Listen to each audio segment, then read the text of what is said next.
Swastiastu. Assalamualaikum warahmatullahi wabarakatuh. Salam sejahtera untuk kita semua.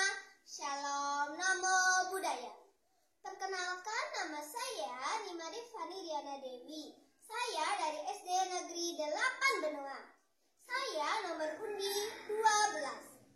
Hari ini saya akan membawakan sebuah dongeng yang berjudul Dongeng Batu Menangis. Bu Lala jualan ketupat, beli 2 dapat 1.000. Ayo semua mari merapat mendengar kisah zaman dahulu. Simak ceritanya yuk. Alkisah di sebuah bukit yang jauh dari desa di daerah Kalimantan, hiduplah seorang janda miskin dan seorang anak gadisnya.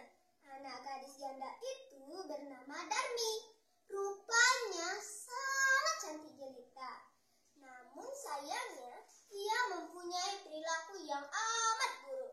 Gadis itu amat pemalas, tak pernah membantu ibunya melakukan pekerjaan-pekerjaan rumah. Kerjanya hanya bersolek setiap hari. Segala permintaannya harus dituruti. Setiap kali ia meminta sesuatu pada ibunya, harus dikabulkan. Tak mempedulikan keadaan ibunya yang miskin. Setiap hari harus membanting tulang mencari sesuap nasi.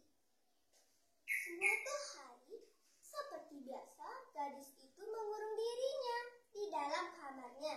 Ia tak mau matahari merusak kulitnya. Ia enggan debu-debu mengotori wajahnya. Ibu! Ibu! Ibunya pun tergesa-gesa menghampiri putrinya. Bukankah sudah berulang kali aku bilang bahwa setiap aku bangun, ibu harus sudah menata kamar ini dengan rapi, menyediakan lulur, air hangat, dan membakar minuman sari buah untukku. Kamu itu kan sudah besar, nak. Kamu bisa mengerjakan itu semua sendiri. Ibu kan tahu aku lagi sibuk. Ibunya pun hanya mengerus dada. Hatinya gelisah. Kesibukan mempercantik diri, itulah yang selalu dilakukan putrinya yang pemalas itu. Matahari mulai memancarkan sinarnya. Ibunya mulai bersiap-siap untuk berangkat bekerja di sawah. Ia tak lupa mengajak Darmi untuk membantunya di sawah. Tok. Darmi, ayo bantu ibu di sawah, nak. Tidak, Bu. Nanti kalau kuku dan kulitku kotor gimana? Apa kamu tidak kasihan, nak, sama ibu? Aku lagi dandan, Bu. Ibunya pun pergi ke sawah sendirian. Saat ibunya pulang dari sawah, Darmi langsung menghampirinya. Ibu pulang. Mana uangnya, Bu? Mana? Nah, ini dia. Jangan, uang itu untuk membeli beras, ujar sang ibu. Bedakku habis, Bu, mesti beli yang baru. Kamu tuh jadi anak cuma minta uang aja, tapi tak pernah mau membantu bekerja. Walaupun ibunya marah, ibunya tetap memberikan uang itu kepada anaknya. Keesokan harinya, saat ibunya pulang dari bekerja, lagi si Darmi meminta uang yang diperoleh ibunya untuk membeli alat kecantikannya yang lain.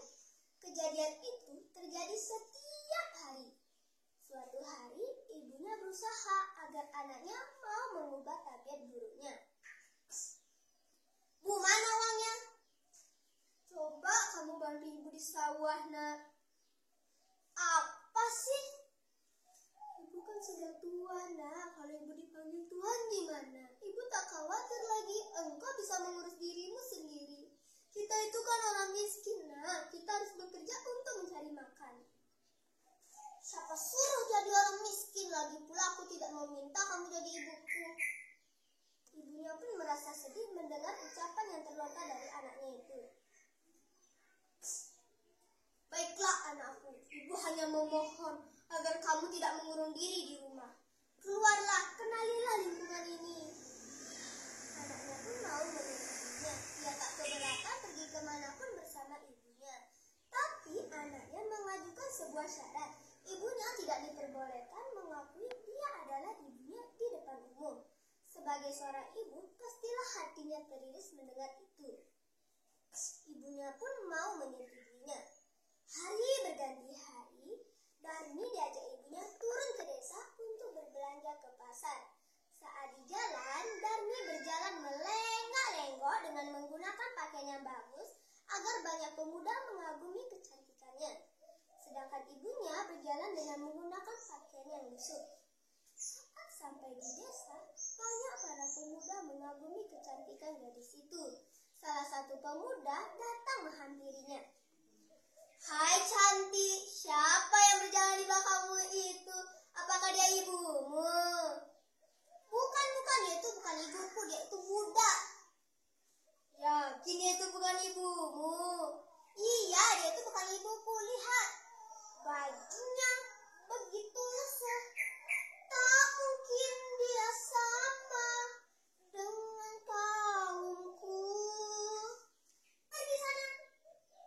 Di sisi lain, banyak para perempuan melihat kejadian itu. Salah satu perempuan datang menghampiri wanita tua tersebut dan membantu berdiri. "Yang begitu dong, walaupun dia itu budakmu, tapi dia itu juga manusia." Alangkah terluka hati ibunya. Ibunya merasa sedih dan sakit hati. Ibunya mulai berbisik dan berdoa. Akhirnya ibunya pun berdoa. "Ya Tuhan, hukumlah anak durhaka itu. Hukumlah dia. Hamba tak sanggup menahan ingatan ini. Hukumlah dia. Hukumlah dia." Atas karunia Tuhan Yang Maha Esa, tiba-tiba tubuh sang gadis itu berubah menjadi batu. Awal dari kaki hingga setengah badan, gadis itu memohon ampun dari ibunya. "Ibu, ibu, maafkanlah anakmu ini. Maafkanlah kedurhakaan anakmu ini. Ibu."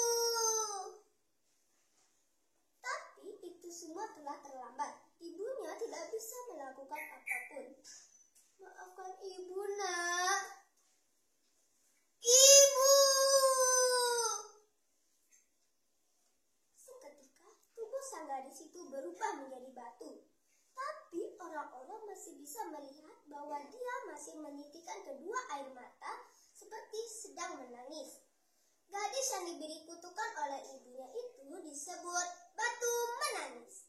Pesan moral dari cerita tersebut adalah jangan pernah menyakiti orang tuamu karena keterbatasannya. Sayangi dan hormatilah orang tuamu, terutama ibu yang telah melahirkan dan membesarkan kita dengan penuh kasih sayang. Terima kasih. Om Santi, Santi, Santi Om. Waalaikumsalam warahmatullahi wabarakatuh. Salam sejahtera untuk kita semua. Sadu, sadu, sadu.